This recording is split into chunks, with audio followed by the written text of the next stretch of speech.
The second in the three-part series, SBI Managing Partner Tony Erickson is joined by J.D. Miller, author of The CRO's Guide to Winning in Private Equity. They continue their conversation with a new topic by diving into the complexities that come when navigating board meetings and highlight the importance of delivering value before, during, and after a conversation with the board. Their discussion provides helpful strategies to deliver information to the board in a way that is engaging and strikes a balance between transparency and strategy. Hi, everyone. Want to welcome you to the second in our three-part series. I'm Tony Erickson, SBI's managing partner, and I'm pleased to welcome back J.D. Miller to our second episode of this series. So, J.D., considering your recent publication, we want to dive into some discussion around board meeting prep and communication. So, can you tell us your best or worst board meeting experience that we will make nameless? Feel free to, create names for the people involved and use pseudonyms if necessary. But I'm sure you have some good stories, and our audience would love to hear a couple to get us started off here. So I can think of a really big mistake I made at a board meeting early on in my career. I had been working with a company that hired me because they told me that there was a sales problem, and I was CRO, so I got to run sales and marketing both. But they hired me with the expectation or telling me, you're going to have to come in and teach the sales team a whole lot of new stuff. And when I got there, I saw that the sales team was actually doing pretty well. They were winning like 32% of the time, which, is pretty decent. But I had diagnosed that the marketing function was really where things were falling down. If you're winning 32% of the time, you need like 3 or 3.5 times your goal in pipeline. So you've got enough deals to close. And they were operating at like 1 or 1.5. So I discovered this really early on, but I didn't talk about it until I showed up at the board meeting, like 2 or 3 months into the job at the end of the first quarter. And, I'm delivering this news about, here's how we're going to finish the quarter and here's what the next quarters are going to look like. But our focus is really all about marketing and lead gen. And as soon as the words came out of my mouth, I could see everyone around the table was like totally confused because it was not at all what they expected to hear. And it's not that the message was wrong, but it's that I waited until the board meeting to actually deliver it. And so it's actually really taught me that, the board meeting should feel like a formality. I work in a private equity context. I'm a go-to-market advisor to CROs right now. And so I have, daily or weekly relationships with the CROs in our portfolio companies. And those are great relationships to start previewing what are the messages you're going to share in your board meeting and start sharing, emails and reports and all of that kind of stuff early on. So that by the time you get to the board meeting, you've already had the discussions. People have, absorbed whatever they wanted to feel about the news you're delivering. You've probably already started to talk about course correction instead of assuming that we're going to be in this meeting for 3 hours. I'm deliver some kind of bombshell and everyone's mind is going to be in a great place to talk about what do we do about it too. So I'm starting to understand, since that happened early in your career, why our first topic was on predictability. So it sounds like you decided predictability was a growth opportunity early on, and thus it became a main topic in this whole book and the first in our series. Absolutely right. Yeah. And I think, we talked in our last episode about how the average tenure of a CRO is about 18 months. The average hold period of a tech company in a private equity firm is only about 4 or 5 years. And so if you think about the relationship with that board, they really don't want to have to replace their CROs because by the time you recruit someone, you onboard them and they change everything about their team, it really closes the window for how much time that new CRO has to make a difference. And so it's really important that if you don't want to be the person on the wrong end of that stick, you can bring your board along through the good news and the bad news early on. They will stick with you through bad news as long as they know it's coming, because then they don't feel surprised and, like you've got this really erratic performance. And that's an interesting angle too, because when we talk about catching people off guard, specifically within private equity, i.e. the topic of this book, most of those board members are on 5, 6, sometimes 10 different companies. So the ability for them to have detailed understanding or wait until the actual meeting is nearly impossible. So How do you go Exactly. about, in addition to those weeklies that you're talking about, what else do you do to pre-wire, pre-signal? How often? What is the right cadence? And is it a select board member? Is it all board members? Like as a CRO, how many are you communicating with on that regular basis? Yeah. So, hopefully I've learned my lesson. I really do think the core of my conversation does begin with a weekly flash report that sales ops and I partner really closely on. And that gets distributed to everyone who has anything to do with sales. So it's every one of my sales managers, it's the entire C team of the company I work for, and it's every member of the board. So that on a weekly basis, there's a simple to digest email, and I have a template in the book that you can download and see, an easy to digest email that says, here's our forecast, here's our commitment, here's what's at risk, here's what we're doing about it. A couple of bullets and a couple of data points. So it starts with, there should be no excuse for you missing it. But of course, we're all human and we know that people don't read all those emails. And so then I also make sure that I have, whoever the go-to-market person is or people are on the board, a cadence that every week, every other week, pick up the phone or send them a text or something to call attention to anything that's really unusual. Hey, you got my weekly flash report, but did you see, this particular thing? Here's what I've started to do about it already. And by the time we get to the board meeting, I'll tell you more about it. And behind the scenes, they start, telling folks too. So a lot of times, people always say like, oh, you ready to go to the board meeting? We produce all of these big decks. A lot of times the go-to-market thing is 40, 50 slides long.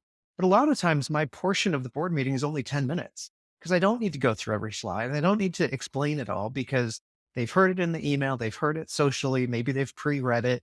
And now, we get to the meeting and it's like, oh yeah, that thing where you don't have any pipeline. Sounds like you've already got that under control. Let's move on to something else. And so those are the best board meetings for me and the way I love to run a business. If I That can. minor detail of no pipeline. Yeah. But, we already talked about it and, We don't need to a beat lot of board that. meetings. We don't need to beat that. We've already discussed it. Let's move on. But That's I right. mean, that is the point of the board meeting. I mean, if you're transparent through weekly flashes and if you're transparent with the pre-read and you've got the binder of materials and you can turn to page 47 and explain the activities that you're doing to drive top of funnel, for example, then you can focus on strategy when you're in the board meeting and key decisions that are going to help rather than making it a status update. So That's right. what is your philosophy on sharing enough to keep them informed, but not so much so that they get mired into details that aren't helpful, as board members guiding you and making strategic decisions with you? I think that's really tricky. And now as a board member myself, I hope that I'm adding value to the companies I'm working with. But I'm also really aware that a lot of people get onto boards and they feel like they need to contribute to prove their own value. And so I like to create a culture where I'm sharing some things, maybe setting up some problems that, you know, are easy to solve or have obvious solutions that I can let someone else collaborate on to contribute to that result. Um, and at the same time, when we've got really difficult problems that I don't know the answer to, I really want to bring them in and get their thoughts. But you've got to be careful because, as you talked about, a lot of these folks sit on 5, 6, 7 boards at a time. And maybe there's a commonality that they're all B2B tech, but they're still operating in very different Yeah. contexts. And it's tricky to remind people that something that works in this environment doesn't necessarily work over there. And so a board member may walk in, really excited about SEO or content-based marketing or ABM because it's working really well in one of their other companies. And sometimes you have to be willing to say, that's a great idea. It doesn't work for us here. And this is why, we're a smaller market or our deals are smaller or different stuff like that. But it's a delicate balance to walk, to solicit involvement, take good ideas, but also reject the ones that aren't such good ideas without hurting people's feelings. Yeah. Yeah. I mean, and when you mentioned B2B tech, that's always the fascinating one to me because, it sounds like there would be a lot of commonality and there is, but when, as a board member, you're going from what could be a cybersecurity discussion to a supply chain discussion to a, ITSM discussion, and then you're getting into a vertical app for, scheduling in a hospital. There's not a lot of commonality other than it's software technology. the how those businesses go to market, the problems they face, they're all different. So, being able to understand what the board is thinking is an interesting challenge. And I'll pose this question to you maybe as a build on that. So, understanding the board and understanding how to anticipate questions, in your book, you talk about how crucial it is to anticipate these questions.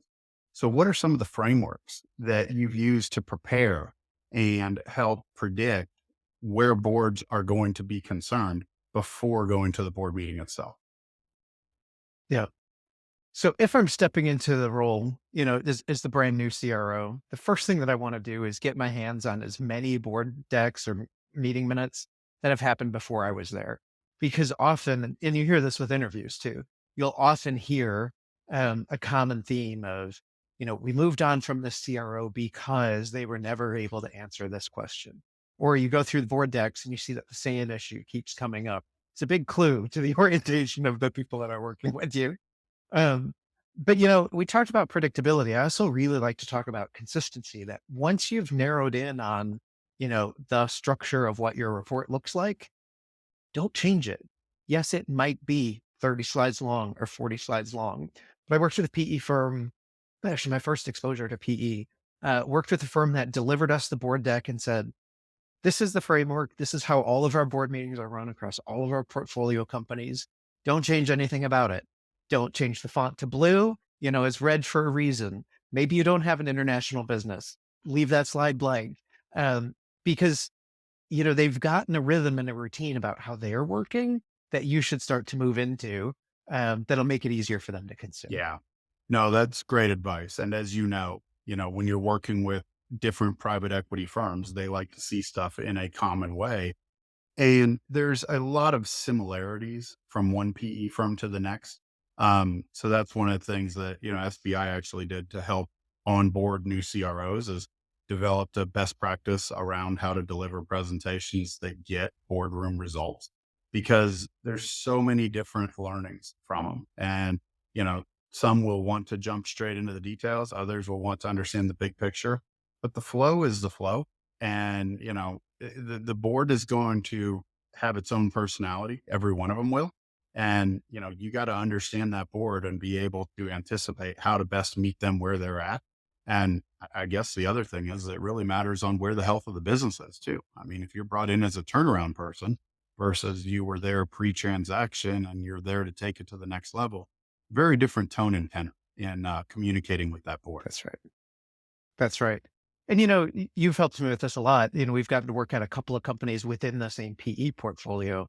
I think one of the values of the PE firm is that they do have, 30, 40, 70 companies in the portfolio that you can benchmark across. And so, if as an individual company, you're willing to report in that format and get used to those routines, it makes it very easy for someone to say, hey, I need some help with comp. What's the average commission rate that people are spending? And to have a really quick, for companies of your size or your revenue or whatever it is, here's a best practice. And I know SBI has been really helpful at, helping establish a lot of that across portfolios in addition to just a single company at a time. Yeah. And it is interesting on those metrics, how much those benchmarks vary within funds and within private equity firms, because they've all got their point of reference. So, a lot of times at SBI, we'll develop a broader reference point that spans multiple PE firms as well as public companies as well. But a benchmark is just that. It's a benchmark. And, everyone has different results and performance against the benchmark. And then that's where the art of this comes in. So how do you explain that difference? I mean, there's valid reasons. And, that's one of the things. So, as we kind of pivot to the end of this section, I think that's one of the challenges. I've seen too many scenarios where boards will use a benchmark against, an operating team and say, this is where we need you to be. And the reality is that may or may not be feasible without a level of investment to actually change something. So I think I think you're right. And I'm sorry to step on you. But I also think even within the same business, I'm remembering a company that you and I worked together on that had an enterprise team that was doing $1 million deals, a mid-market team that was doing, $100,000 deals, and then an SMB team that was doing $5,000 deals. And so the expectations of, I'll wait for a 6 or 9 month sales cycle on the $1 million deal. The SMB team, we've really got to figure out how that becomes a one call close. Mhm. So, what are the processes we're using? What are the metrics we're going to use? How do we motivate and inspire those teams? Might be different within the same company too, because they're operating in different segments or industries or product lines. Yeah. I mean, at the end of the day, benchmarks are kind of like polling data. You can always find one to serve your needs and serve your message, but it's the story around it. And that's where you've got to get people bought in and get them supportive of your strategy. And I think one of the most crucial components to doing that is follow up, right? When you get into the board meeting, it's one thing to get everyone stacking hands on the vision and the strategy that you've outlined, but far too often, you're going to go back to your office. If you didn't happen to do a virtual board meeting in that case, and next thing you know, you're right back in the fires and, Right. following up and seeing those things through. And, I think we've all seen scenarios where there's little or no follow-up and the next board meeting is just a continued progress against said action that we discussed 3 months ago. Um, what advice do you have for people out there to make sure they're more diligent, or what tools or tricks do you have for follow up to make sure you're getting results and achieving them? Yeah. I think it's communicating often. It's communicating in multiple venues and communicating the same thing over and over again. So what's your weekly cadence? What's your monthly cadence? What's your quarterly cadence of the things you communicate? Do you communicate it? Have I sent it on email? Have I sent it to you voice to voice? Have I said it in a board meeting context? And then am I giving you consistency from conversation to conversation? I went to school as a communication major and taught public speaking. And we've all heard that, tell them what you're going to tell them, and then tell them what you said. I constantly find every one of my, especially board communications, opening by saying, you'll all remember the last time we spoke, we agreed, blah, blah, blah, blah, blah. And I know full well a lot of people in the room don't remember that conversation at all, but it's at least signposting. We've had this conversation before. Here's where we landed. And let me set that context one more time so that now I can jump in and take you to the next place I want to bring you to. Yep. As you were saying that, that's where my mind was going. The classic, tell them what you're going to tell them again. I mean, no better way. And it applies for salespeople. It applies for sales leadership. It applies for executive level communication at the board level. I mean, it is kind of a table stake of any kind of effective communication, which, as we've discussed in this episode, is critical for beating the 18-month lifespan of the average CRO in private equity. So, JD, as always, thank you for joining us on this episode to discuss your book. We really appreciate some of the insights that you brought us today. And during the next of our 3-part series, we will be discussing ages and stages of companies and why your company got to this stage will not necessarily work at its next stage. So more to follow on that. JD, look forward to seeing you on that episode soon. Thanks so much, Tony. Visit SBIgrowth.com to read SBI's latest research, join upcoming events, or learn about SBI's GTM services. Don't forget to subscribe to this podcast and connect with us on LinkedIn.